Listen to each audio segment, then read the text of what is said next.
Bonjour les papillons. Aujourd'hui, on aborde le sujet, la machine à coudre. Si on prend la décision de se mettre ou de se remettre à la couture, on a plusieurs choses à se procurer. On va avoir du matériel à se procurer. Puis le gros élément, ben, c'est la machine à coudre elle-même. Et il y en a tellement sur le marché, il y a tellement un grand éventail qu'on s'y perd un peu. Donc, j'aimerais ça, moi, aujourd'hui, t'aider à prendre cette grosse décision-là. Est-ce que j'achète usagé? Est-ce que j'achète neuf? Quelle marque? Qu'est-ce que j'ai vraiment besoin? J'aimerais ça qu'on démêle ça le plus possible ensemble pour t'aider à prendre une décision. Donc, si tu ne me connais pas, ben, je me présente, Annie Lafrenière. Je suis professeure de couture depuis plusieurs années.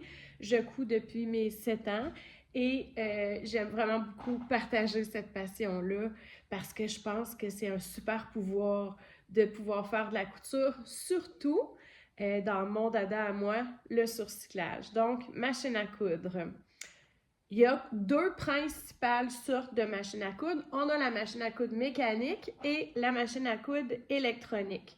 La machine à coudre mécanique, si je veux sélectionner un point ou peu importe l'ajustement que je veux faire, ça va être des engrenages. Ça va être des roulettes ou des boutons, mais ça va être des engrenages qui vont faire ça. Et donc, on comprend que si ces engrenages-là sont en plastique, bien, ça va avoir une durée de vie moins grande, ça va se briser plus facilement. Pour la machine électronique, bien, toutes les différentes fonctions, ce sont des circuits électroniques. Donc, c'est possible d'en avoir vraiment beaucoup sur la même machine à coudre et ça fait beaucoup de choses qui peuvent briser. Mais c'est principalement ça, là. Allons-y pour ça au début, pour la différence entre les machines mécaniques et électroniques. Donc, la machine électronique, on comprend qu'elle va pouvoir offrir vraiment beaucoup plus de possibilités. Parmi les possibilités que la machine à coudre électronique va offrir, il y a un très grand nombre de points, de sortes de points. J'ai des machines que la couture, quand tu pèses, c'est même pas de la broderie, là. C'est vraiment ma couture, c'est des canards, des bateaux ou des étoiles. C'est vraiment le fun d'avoir, tu sais, j'ai des machines qui ont 298 points de possibilités de points.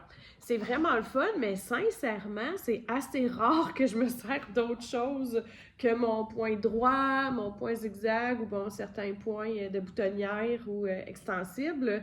C'est assez rare, mais ça peut être vraiment le fun. Fait que là, on va, toi, est-ce que t'aimes ça, faire des petites bordures sur tes projets avec des petits cœurs ou des petites feuilles?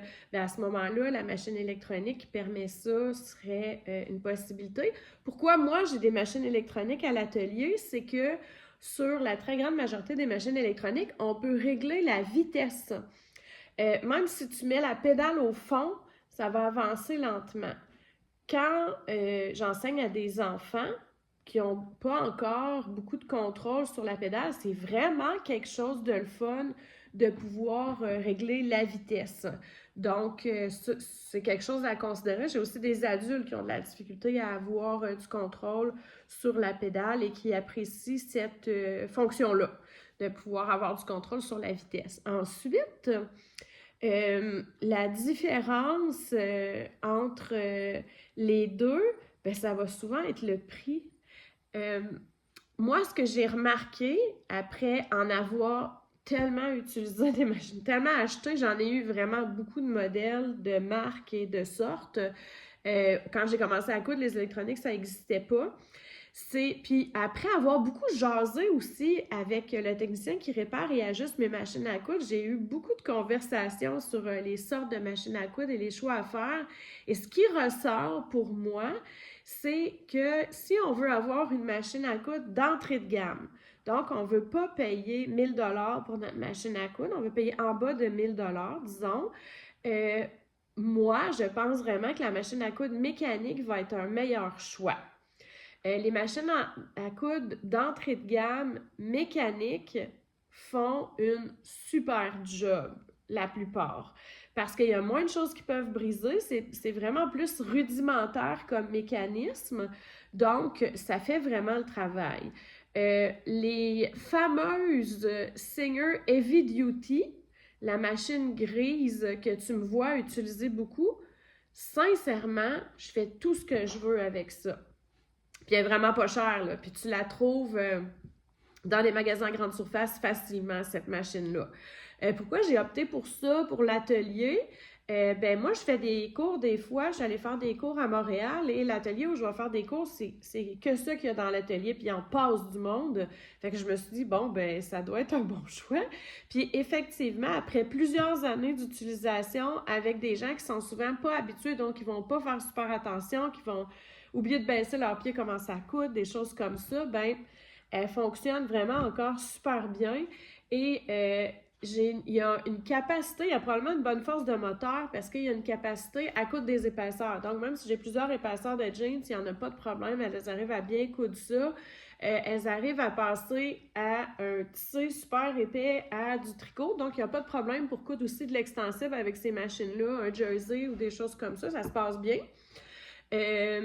Elles sont quand même résistantes. J'ai eu besoin de faire des ajustements parce que c'est sûr que le nombre d'heures d'utilisation est quand même au-delà de ce qui est prévu, là. Puis mon technicien, celui qui ajuste et répare mes machines à coudre, me dit que quand elles sortent de chez lui, ces machines-là, les Heavy Duty, elles fonctionnent encore mieux que quand elles sortent de l'usine. Quelque chose qui est un point super important sur les machines à coudre, les nouvelles machines à coudre, c'est qu'autrefois, c'était bien indiqué qu'on devait huiler nos machines à coudre. Aujourd'hui, souvent sur les boîtes, ça va être indiqué que c'est sans huilage, qu'on n'a pas besoin de les huiler. Puis, tous les techniciens, ceux que j'avais avant aussi, me disent tous que c'est pas vrai. Une machine à coudre, ça a besoin d'être huilé. Ce serait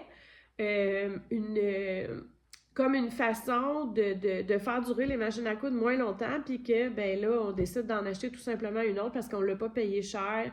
Donc, de l'obsolescence programmée de machines à coudre. Donc, on aurait besoin de les changer si on ne les fait pas huiler. Mais lui, oui, il les huile quand ces machines à coudre-là, qui sont dites sans huilage, quand je les fais ajuster une fois de temps en temps. C'est sûr que l'entretien qu'on va faire sur notre machine à coudre va faire une grosse différence sur la qualité du travail qu'on va faire avec puis la durée de vie qu'elle va avoir. Ça, c'est sûr. Ensuite, l'avantage... Donc, je disais que les machines à coudre d'entrée de gamme, si on veut payer en bas de 1000 $, selon moi, on est vraiment beaucoup mieux d'aller dans une machine à coudre mécanique qui va faire tout ce qu'on veut, et qui va avoir moins de risques de briser puis de moins bien fonctionner avec les épaisseurs ou avec le tissu extensible. Parce que ce que moi, j'ai observé avec les machines à coudre électroniques d'entrée de gamme, donc en bas de 1000 $, souvent, il y a plein de fonctionnalités qui ont l'air vraiment super le fun. Là, je te donne des exemples. L'enfileur automatique. Il y a des enfileurs automatiques aussi sur des machines mécaniques, mais c'est rare que ça fonctionne bien. Ensuite, la boutonnière en une seule étape. Après ça, ce genre de fonctionnalités-là, ils vont toutes les mettre sur une machine à coudre électronique d'entrée de gamme, mais souvent, ça ne fonctionne pas très bien. Oui, tu l'as, mais on dirait que ça vient aussi avec un moteur moins fort, donc on a plus de difficultés avec ces machines-là. Souvent, elles ne supportent pas les épaisseurs, les machines électroniques d'entrée de gamme, puis elles ont de la misère aussi à supporter l'extensible. Ça ne fait pas toujours une super job avec l'extensible, ces machines-là. Donc, selon moi, si tu veux avoir plein de fonctionnalités, mais qui fonctionnent bien, avec une machine à coudre qui fonctionne bien, tu peux aller dans la machine électronique, mais prévois mettre un peu plus un gros montant.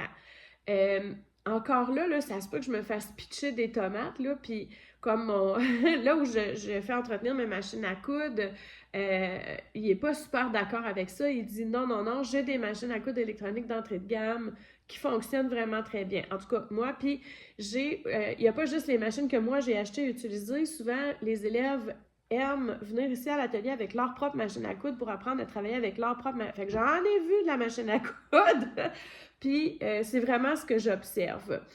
Une autre façon d'avoir une machine à coudre qui ne sera pas d'entrée de gamme sans que tu aies besoin d'hypothéquer ta maison pour acheter ta machine à coudre, ben c'est d'aller dans le seconde main. Là, c'est sûr que ça tombe dans mes goûts. Donc, les fameux marketplaces de ce monde pour se trouver une machine à coudre, ben, je pense que c'est vraiment une bonne idée. Je pense vraiment que c'est une bonne option. Sauf qu'il faut la faire ajuster. À moins que la personne elle laisse son reçu et elle dise oui, je l'ai fait ajuster. Allez la faire vérifier. Comme si tu achetais une voiture usagée, ben, tu vas la faire vérifier avant. Sinon, c'est une boîte à surprise. C'est la même chose avec ta machine à coudre. Donc oui, tu pourrais aller vraiment avec une machine à coudre qui a d'un niveau plus élevé, puis payer moins cher en l'achetant usagé. Ça peut être vraiment une super bonne idée. Dans la même ligne d'idée que d'acheter une machine usagée, combien de personnes me disent « Ben moi, j'ai récupéré la machine de ma mère, de ma grand-mère, elle est vieille. » Et souvent, là, c'est vraiment des machines à coudre excellentes. C'est vraiment plus métallique que plastique. Tu vas voir assez facilement la qualité d'une machine à coudre juste en la soulevant. Si tu peux la soulever avec ton petit doigt, oublie ça, c'est que du plastique, ça ne va pas durer dans le temps. Donc, c'est une très bonne idée de récupérer ces vieilles machines-là, mais encore une fois, comme pour une machine à coudre usagée, va la faire vérifier parce que c'est fort possible en l'ouvrant que le technicien te dise « Oublie ça, telle partie, ton arbre est vraiment en fin de vie, ça donne rien, ça ne va pas durer dans le temps, on a vraiment passé à travers cette machine-là. » Ça se peut aussi que ce soit le cas. À ce moment-là, ben, ça ne sera pas un bon achat, mais il y a souvent de ces machines-là qui n'ont pas servi tant que ça puis qui ont encore de nombreuses belles années devant elles. Jasons maintenant marque de machines à coudre parce que là sur les blogs, les groupes de couturières, il y a vraiment des écoles de pensée, puis il y a vraiment des gens qui sont vraiment vendus à une sorte de machine ou vendus beaucoup aussi à l'idée qu'une sorte de machine est vraiment pas bonne. Il y a un lobby anti-seigneur incroyable. Il y a donc, qu'est-ce qu'il y en est, selon moi, toujours, je n'ai pas la science infuse, mais qu'est-ce qu'il y en est des marques de machines à coudre? Ben, sache que les compagnies de machines à coudre, Pfaff, Bernina, Brother et compagnie, nomme-les toutes, se sont toutes rachetées entre elles. C'est principalement deux compagnies maintenant, comme deux arbres qui contiennent plein de noms de compagnies. Donc, ça se peut que tu sois contre telle marque moi, je veux plus jamais toucher à du Janone ou moi, je ne jure que par le Janone ou bien que ça soit dans la même, faite au même endroit, faite par la même compagnie finalement.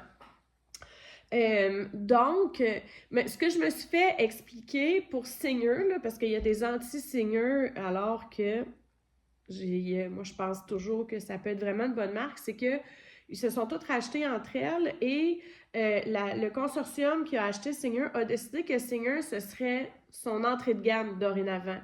Fait que c'est sûr que si tu cherches une machine très avancée, ben peut-être que Singer ne sera pas ta marque. En tout cas, selon certaines sources, c'est ce qu'on me dit.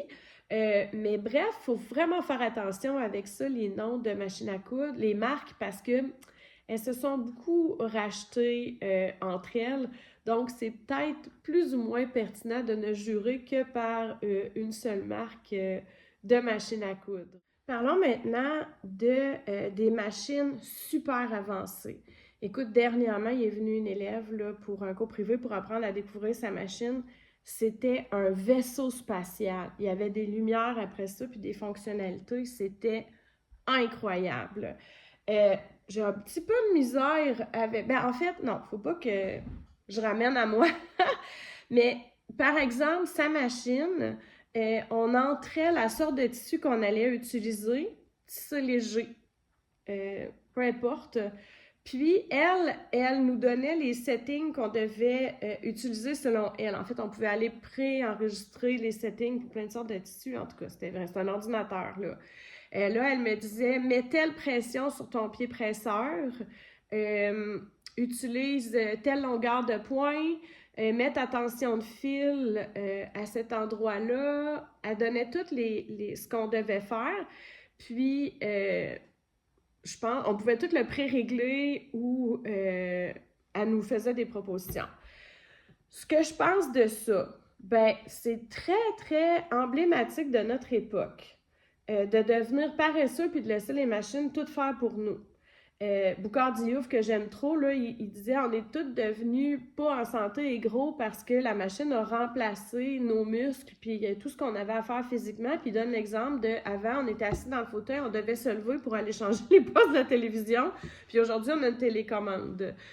Avant, on devait prendre une carte papier puis déterminer notre itinéraire et développer un certain sens de l'orientation pour aller du point A au point B. Aujourd'hui, on pèse sur les pitons de notre GPS, puis on n'a plus aucun sens de l'orientation parce qu'on laisse la machine faire à notre place. Et là, on est rendu avec l'intelligence artificielle qui réfléchit et qui fait des recherches à notre place. Ça fait en sorte, moi, je trouve qu'on s'atrophie. Et comme je n'ai pas envie d'atrophier mes capacités, mes connaissances, mes réflexes de couturière, je préfère faire ces ajustements-là moi-même. Je préfère comprendre pourquoi je fais ça, parce que si je utilise les settings que la machine m'a proposés et que ça ne fonctionne pas, que ma couture est vraiment pas belle, ben je ne saurais pas quoi faire. Je ne saurais pas qu'est-ce qu'elle a pris comme mauvaise décision qui fait en sorte que ma couture n'est pas belle. Si moi, je le sais pourquoi je dois augmenter ou diminuer ma tension de fil par rapport au tissu que j'utilise ou à l'aiguille que j'utilise, au fil, ben je suis capable de tout régler ça par moi-même, puis je comprends ce que je fais. Je trouve ça vraiment beaucoup plus intéressant et moins dangereux de me retrouver devant un mur puis de ne pas savoir quoi faire. Donc, c'est un choix. C'est vraiment, vraiment un choix, mais je préfère, sans aucune comparaison possible, aller me chercher les connaissances et les compétences et avoir une machine vraiment plus de base que d'avoir une machine qui réfléchit tout à ma place, puis qu'au bout de la ligne, en tout cas, de ce que j'ai pu observer, c'est pas tant mieux, plus efficace, disons, comme machine. Ce que j'irais, ce dans quoi j'aurais aucun problème à investir, c'est la force du moteur. La force du moteur va vraiment faire en sorte que je vais être capable de passer à travers des épaisseurs, je vais pouvoir coudre un extensible qui est bien compliqué. Donc ça, c'est vraiment quelque chose qui est intéressant de upgrader. Et le fait que ma machine est plus métallique que plastique. Il y a vraiment beaucoup plus d'engrenages et de pièces qui sont en mécanique que plastique, métal que plastique, qui sont métalliques. Ça va vraiment faire durer ma machine dans le temps puis lui donner une force qui va faire des plus belles coutures. Ce qui m'amène au dernier point pour t'aider à choisir ta machine à coudre, c'est l'utilisation que tu vas en faire. Donc, si tu fais un bord de pantalon par jamais, puis tu répares un petit trou une fois de temps en temps, donc c'est une utilisation qui est très, très occasionnelle. Une mécanique de base qui va bien tolérer les épaisseurs si tu veux te faire des bords de jeans, puis qui va durer dans le temps, qui va être peut-être un peu plus solide. Je pense que c'est un super bon choix pour toi. Si tu aimes ça, les bébelles, tu aimes ça avoir l'auto-enfileur, tu aimes ça pouvoir faire des coutures décoratives sur tes projets, ben peut-être qu'une machine électronique où j'ai modifié la vitesse, la machine électronique va être un bon choix. Si tu veux faire de la production, si tu veux coudre, offrir un service de réparation par exemple, ou coudre des produits pour la vente, même si ce n'est pas des si grandes quantités que ça, moi je te suggère fortement d'aller vers une machine industrielle qui va être capable de coudre plusieurs heures en ligne sans se dérégler, qui va être capable de tolérer n'importe quelle sorte de tissu. Il n'y a aucune bébelle après ça, là. Tu ne pourras pas faire coudre des canards avec ça. C'est point droit en ligne droite, puis une surjeteuse industrielle. Ben là, tu as différents... c'est autre chose, là. Moi, j'ai une surjeteuse industrielle 5 fils. Tu en as des 3, 4, 5 fils. Qui ont toutes des fonctions différentes.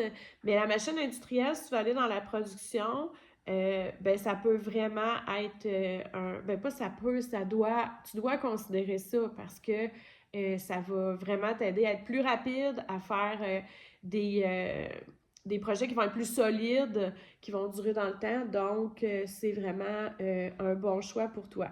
J'espère que ça t'aide à prendre une décision. Ben non, c'est pas, moi je te propose pas, achète la Janome numéro tel affaire B1243V. C'est pas ça, c'était pas ça l'idée du tout, du tout, du tout. Parce que je pense que c'est pas par ça qu'on doit commencer. On doit comprendre les différentes fonctionnalités et le monde actuel de la machine à coudre pour bien faire notre choix de machine à coudre. Je te souhaite un super bon magasinage. Si tu penses que cette vidéo-là pourrait être utile à quelqu'un qui songe à se lancer dans la couture, éventuellement, n'hésite pas à partager. Puis il y a plein d'autres vidéos dans ce style-là qui s'en viennent. Fait qu'abonne-toi à ma chaîne pour être sûr de pas manquer les prochains pour essayer de t'accompagner dans ce merveilleux monde-là qui est le monde de la couture. À très bientôt!